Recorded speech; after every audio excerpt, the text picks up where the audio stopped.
election information. They say out of an abundance of caution ahead of elections in 2024 in India. Now, is there any reason to think they won't do this as well in the 2024 elections in the United States?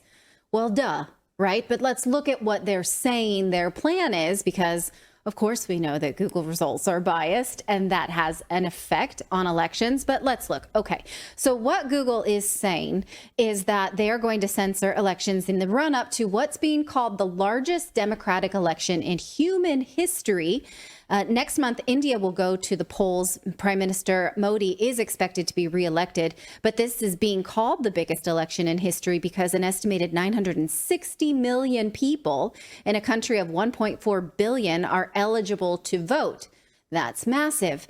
Modi is polarizing for several reasons, so Google will take it upon itself to solve that by what they're calling support.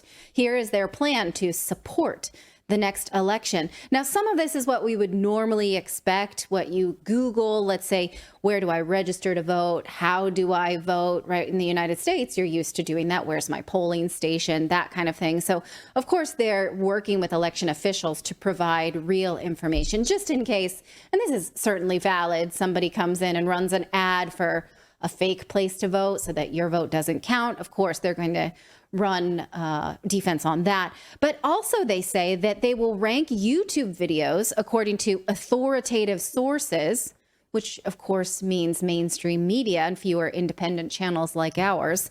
And here is where they bring in the misinformation point. You know, we were coming to it. They say they will be using AI to combat misinformation for things that are demonstrably false. Now, the problem here is what they say they're going to rely on is their community guidelines. Well, that's something that we here on Redacted have to live and die on. And it is a moving target, to say the least. Also, they change all the time. We just talked about the Russian elections. It's hard to tell what's true or false based on what's being reported. The mainstream media, an authoritative source, didn't even try to get coverage of the election correct. Yeah, go ahead. Hold on. They're going to use AI? That's what I just said. I know. They're going to use AI, which, you know, we saw their first foray into AI over the past few weeks with their Gemini project, which when you punch in information about, you know, a white person, show me a white person. Yeah. You know, we can't do that. That's racist. Oh, yeah. You asked to see the founding fathers. You get a Chinese lady. Yeah. So good. They've really proven themselves with AI. Right. So election stability is in their hands. Exactly right. And so currently, YouTube lists exactly which elections you can and cannot say are legit. Here they have not a complete list, but you can see it's these. Well, I feel like I can't even say it. Can we put that on the screen? Yeah, not that one. The next one. Here at the bottom, I'm not going to say it because I am on YouTube right now. And when you say these words, you get flagged. So if you take a look at some of these elections, you cannot talk about election integrity. You cannot talk about candidate eligibility. Where do you think that came from? Maybe the birther movement. You cannot incite to interfere with the democratic process, such as encouraging others to interfere with the democratic process. Of course, that is a very slippery slope, right? And of course, you can't engage in voter suppression or giving wrong information. Now, we saw in the Twitter files when people sort of posted jokes about where to, you know, register to vote, like stupid ones that were obviously false, such as, oh, yeah, you know, go to vote in a porta potty or something stupid, right? That the federal government even suppressed things like that. And then, you know, labeled those people dangerous. So we know that this is not a perfect solution. Even today, when I asked Google's AI program if the Russian elections were illegitimate, says, I'm still learning how to answer that question. Well, who's teaching it is the question. What does that teach us that it will do in the upcoming U.S. election? Again, duh. We know that it will give priority to left-leaning sources and candidates, and favorable stories about those people and those platforms will be prioritized, while it will surface damaging stories about conservatives or conservative politics. In fact, that was allegedly proven in a new report saying that they interfered with elections and have been doing so since 2008. Now, what they mean by that exactly is a lot of what we're talking about right now. They presented biased search results, disallowed or downranked ads from right-leaning candidates. This report does come from a conservative group. They're called the Media Research Center, but let's just see what they say. They're saying that when you go to Google News, this All Sides data shows that it completely eliminated all links to right-leaning media outlets while generously linking to left-leaning media outlets for articles related to Trump Biden elections.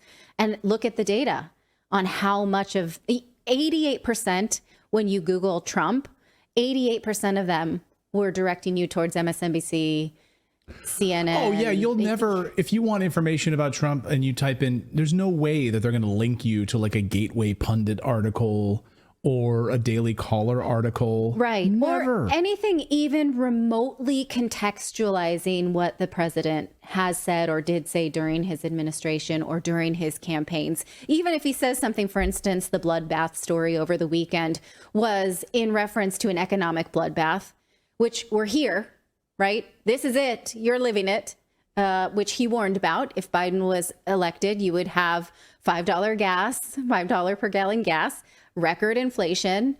That's happening, but he warned about it becoming worse. And Democrats then took to MSNBC and CNN and said, see, he's inciting violence again. And that is the headline that you got if you were to look up the bloodbath story over the weekend. Again, I'm not saying that that's a super intellectual thing to say, but you deserve context if a major presidential candidate says that, and you won't get that. Now, here are the recommendations from the Media Research Group. They're saying that Speaker of the House Mike Johnson should direct relevant committees to investigate Google's influence on elections. Again, though, I don't know, congressional committees, they don't do that much. They sort of refer, but okay. I would watch it. I guess we would cover it. They say state legislatures should resolve any questions about whether Google is a common carrier so that they can regulate it. And they say Americans really should stop using Google products, especially for your media and your knowing of things. Now, it's worth keeping in mind that a judge recently dismissed a lawsuit from Republicans claiming that Gmail suppresses Republican email campaigns. Now, the judge didn't say that Google doesn't do this. In fact, the judge said it was a close case, but that Republicans hadn't succeeded in arguing that Google was doing this in bad faith. It's clear they do it, but Republicans hadn't argued that their intention was bad.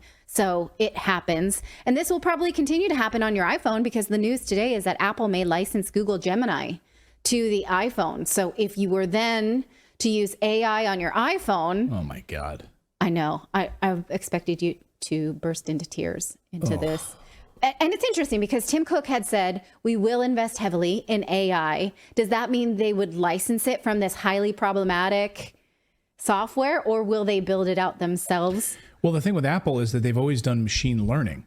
So it's not cloud-based AI. Like Siri uses machine learning and is on device, right? So it's not using, it's not like, well, it's not living in a cloud somewhere like Google, right? So it's different. So now they're going to rely on Google for this? That's the reporting. Garbage. Wasn't Google wasn't it Google that paid into Reddit to be able to, for the opportunity to scrub Reddit comments for AI learning? Was that the Gemini? They?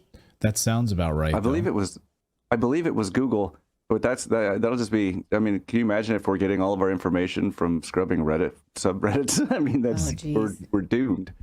Yeah, we are too. Oh my God. Yikes. Now, obviously, we don't want that to be the case. We have a vested interest in YouTube having a commitment to free speech because here we are right now. We want YouTube to get better. We want the AI to get better and more contextual and less biased. We want that, right? But we are also suspicious of any conclusion that they put towards us. And for me, personally, anytime I see the algorithm wants me to think something, I'm inclined to look up the opposite. So beware of what you are able to see and what you are not. Let us know what you think this will turn into in the upcoming elections, either in India or the United States or beyond.